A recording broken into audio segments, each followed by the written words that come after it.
Ja, we zijn met z'n allen toch echt zwaar dopamine verslaafd. En dat komt door dit ding. Ik sta er soms zo van te kijken en ik weet, ik doe daar zelf ook aan mee. Maar dan zit ik bijvoorbeeld ergens in de tram, metro of trein. En dan kijk ik om me heen en dan zie ik gewoon iedereen op zijn scherm kijken.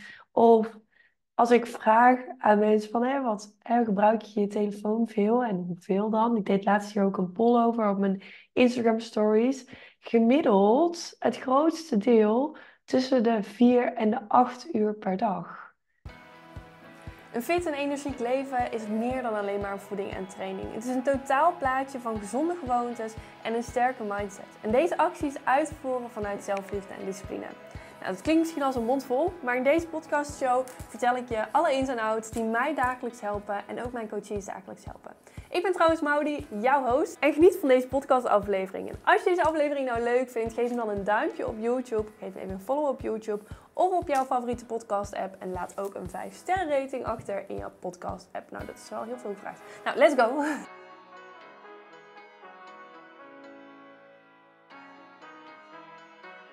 Als ik vraag aan mensen van, gebruik je je telefoon veel en hoeveel dan? Ik deed laatst hier ook een poll over op mijn Instagram stories. Gemiddeld het grootste deel tussen de 4 en de 8 uur per dag. Ik vind dat echt ontzettend veel. En ik vroeg jullie naar in mijn stories, omdat ik dus op Threads zag ik iemand voorbij komen die gewoon 14 uur schermtijd op een dag had. En dan ben je echt dopamine verslaafd. Gelukkig kun je ook op andere manieren dopamine in je lijf activeren. En daarvoor heb ik een hele interessante video ontdekt. Die video die kijk ik al jaren met vrijwel al mijn coachees die struggelen met dopamineverslaving. En daarom ga ik hem vandaag ook samen met jou kijken. Dus heel veel kijkplezier en schrijf vooral mee met deze video, want hij is goud waard. We live in a world that is designed to stimulate our emotions. Every advertisement, food product, and social media post is geared to give us a short rush of pleasure, which is followed by an emptiness and a craving for more. Big companies are able to leverage our cravings and make trillions of dollars off of keeping us addicted.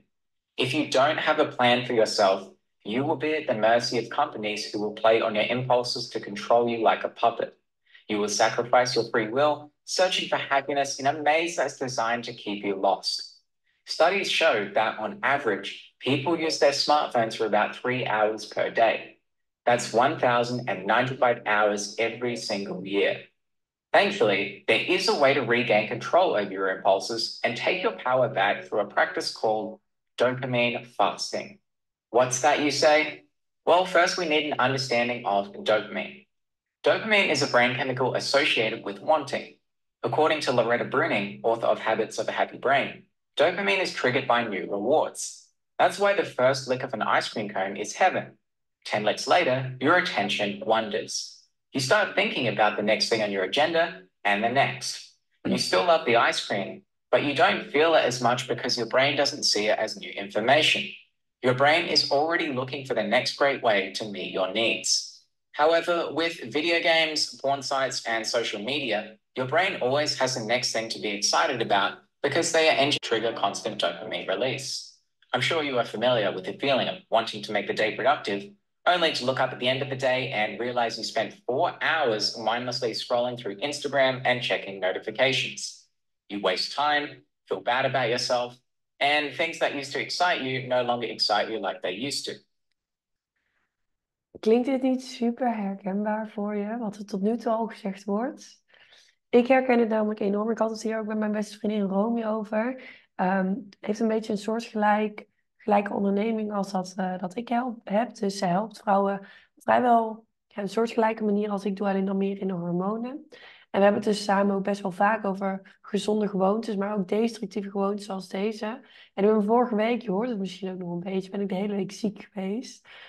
Maar echt zo ziek dat ik gewoon vrijwel niks kon. En donderdag belde ik Romy echt huilend op. Ik voelde me zo'n loser. Ik voelde me echt... Ja, ik dacht echt, de hele wereld loopt voor op mij. En ze hadden het er samen ook over. Want ik had in die dagen dat ik ziek was... ook veel meer geconsumeerd, op YouTube gezeten. Vooral met TikTok moet ik zeggen dat ik dit echt heb. als ik 10 minuten op TikTok scroll, dan voel ik al van alsof ik niet goed genoeg ben, alsof ik iets moet doen. En aan de andere kant voel ik me ook steeds luier worden, dus steeds inactiever worden. En nou, ik had het dus een paar dagen gedaan. Ik was echt een depri. That's where dopamine fasting comes in. Dopamine fasting is the idea that if you avoid dopamine stimulating activities for extended periods of time, you'll be able to reset your brain and let go of addictive behaviors that negatively impact your life.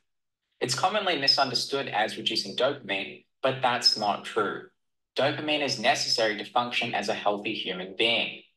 Dopamine fasting exploded in interest in October 2018 and gained even more interest a year later after Dr. Cameron Sepper published an article on Medium titled The Definitive Guide to Dopamine Fasting 2.0, the hot Silicon Valley trend.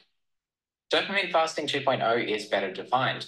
It's based on cognitive behavioral therapy. It's about reducing impulsive behavior, not reducing dopamine itself. And it doesn't encourage you to act like a full-blown monk who abstains from all forms of pleasure. So what is the science behind dopamine fasting 2.0? Well, as mentioned before, it's based on cognitive behavioral therapy, or CBT. CBT is an evidence-based practice and prescribed by thousands of professionals worldwide for changing behavior. CBT solutions based on stimulus control can help you reduce the probability of engaging in addictive behaviors. For example, when your phone plays your SMS ringtone, you pick up your phone and tap to open the message. The ringtone is a stimulus, and opening the message is the behavior. Here are two solutions. Number one, remove the stimulus by putting your phone in another room or disable notifications. Or two, engage in an activity that is not compatible with reading your phone, like swimming. Another solution is exposure and response prevention, or ERP. For example, you see an attractive girl on Instagram. You feel your heart rate increase and your body tingle. So you run to your bedroom, hop under the sheets, and masturbate until a deep sense of regret and worthlessness sinks in. By applying ERP, you would frequently look at attractive girls on Instagram, but refrain from masturbating. I know it's difficult, but you can use a technique called urge surfing, which is essentially being mindful for a few minutes. Bring your attention to where you feel the urge in your body and simply be with it. Describe.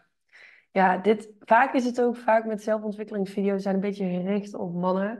Dat is ook met deze video. Maar wat hij nu gaat zeggen over urge surfing is echt super waardevol. Dus let goed op. What the sensations feel like.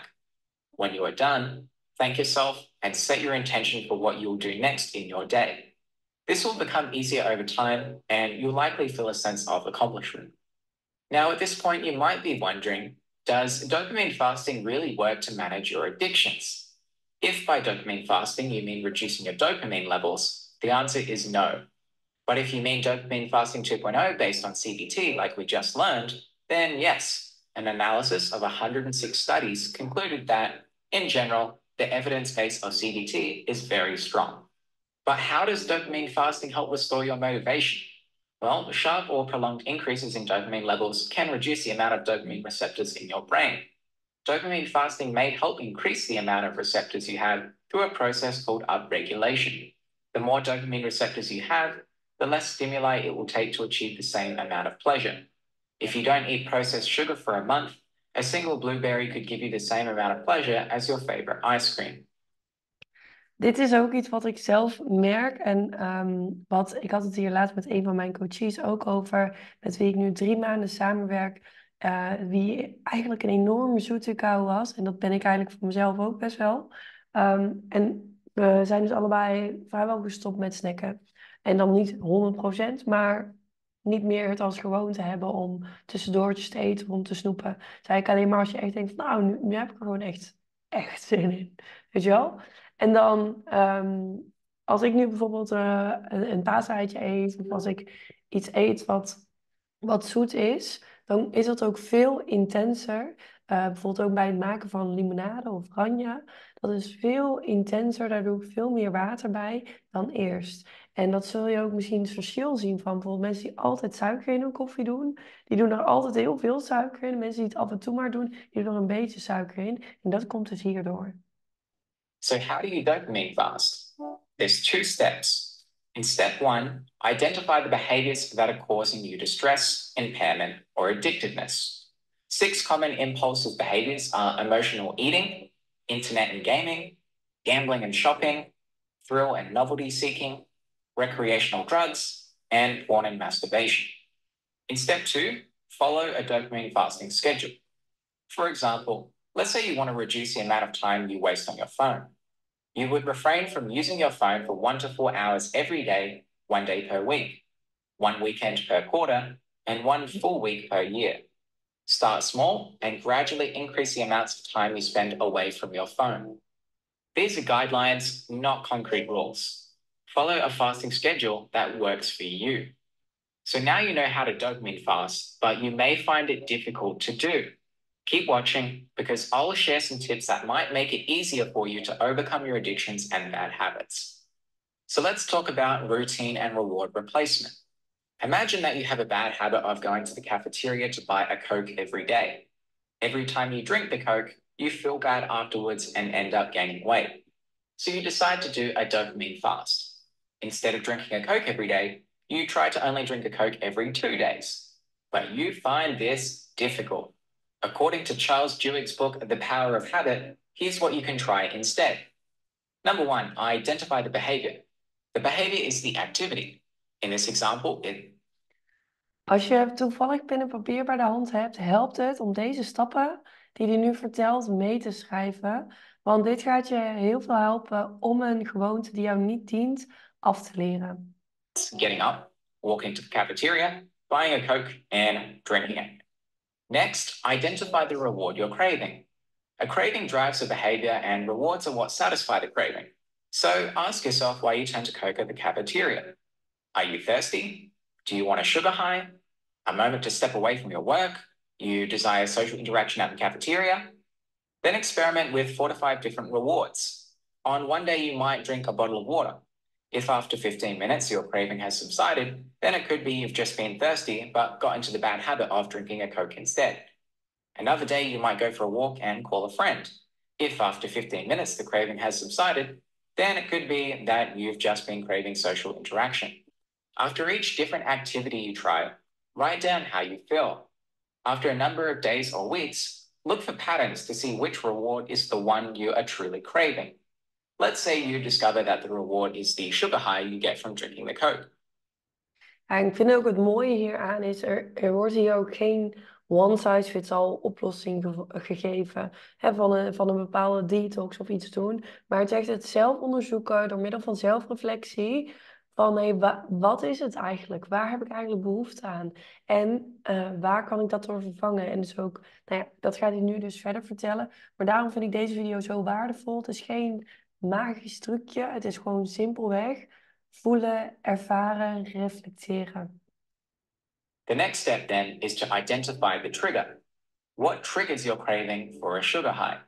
Is it the time of day? Is it seeing someone else drinking a Coke? Is it seeing a YouTube video advertisement? Is it because you ate something? It can be difficult to identify the trigger, but thankfully science tells us that triggers usually fall into 5 categories. They are location, time, an emotional state, other people, or the immediately preceding action. Let's say you discover that your trigger is time-based. So it always seems to happen around 3 p.m. every day, regardless of how you feel, where you are, or any other factors. Once you've identified the behavior, reward, and trigger, you will likely feel a sense of empowerment that you can change your habits. So the final step is to make a plan. When 3 p.m. comes around, consciously choose a healthy behavior that delivers the reward you are craving. In our example, it's the sugar high. Make the conscious decision to go to a nearby juice bar to grab your favorite organic juice instead of a Coke. I work from home, so one of my favorite things to do is to stock my fridge with cans of flavored fizzy water with natural lemon flavors. I get the same reward of having a Coke, but without the bad stuff. En alleen op die laatste wil ik nog eventjes inhaken. Alleen eigenlijk als het over suiker betreft, dan is het niet altijd, naar mijn mening, de oplossing om dat dan maar met andere soort suikers of zoetigheid te vervangen. Tuurlijk is het een gezondere optie om dan een sapje te nemen en kan je lijf ook zeker wat met die vitamines doen. Alleen op het moment dat jij een sugar craving hebt, elke dag, om 3 uur, dan is dat met een reden. En dan zou je kunnen kijken naar hoe ziet mijn voedingspatroon gedurende de dag eruit. Wat gebeurt er met mijn bloedsuikerspiegel gedurende de dag, waardoor ik dus altijd om 3 uur 's middags die sugar craving heb. En vaak kan alleen al het verhogen van je eiwitten gedurende de dag, minder koolhydraten eten en dat ook meer in balans brengen, minder snacks eten. Dus die gewoonte eigenlijk veranderen kan vaak die sugar craving al oplossen. Nou, hopelijk heb je net zoveel gehad aan deze video als dat ik eraan heb. En neem jij hier ook uit mee dat het eigenlijk simpelweg iets is wat in jouw brein gebeurt. Wat jouw huidige gewoontes in stand houdt en wat jou eigenlijk alleen nog maar lager en lager in energie laat voelen. En jij bent degene die nu de keuze kan maken om dit te veranderen door simpelweg de tijd te nemen om jouw gewoontes te analyseren en te vervangen door iets wat wel constructief is. Nou, mijn YouTube-channel staat vol met adviezen hiervoor, dus ga lekker verder met het kijken van nieuwe video's om te kijken naar wat kan ik doen, wat goed is voor mij om een fit en energiek leven te bouwen wat bij mij past. Dankjewel dat je deze video gekeken hebt en als je hem waardevol vond, deel hem dan met jouw vrienden. Doei!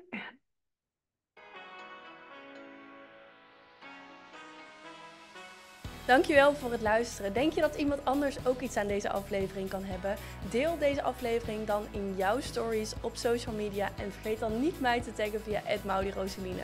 Laat een 5-sterren beoordeling of een duimpje achter via de podcast app of via YouTube en volg dit kanaal om geen aflevering meer te missen. Doei!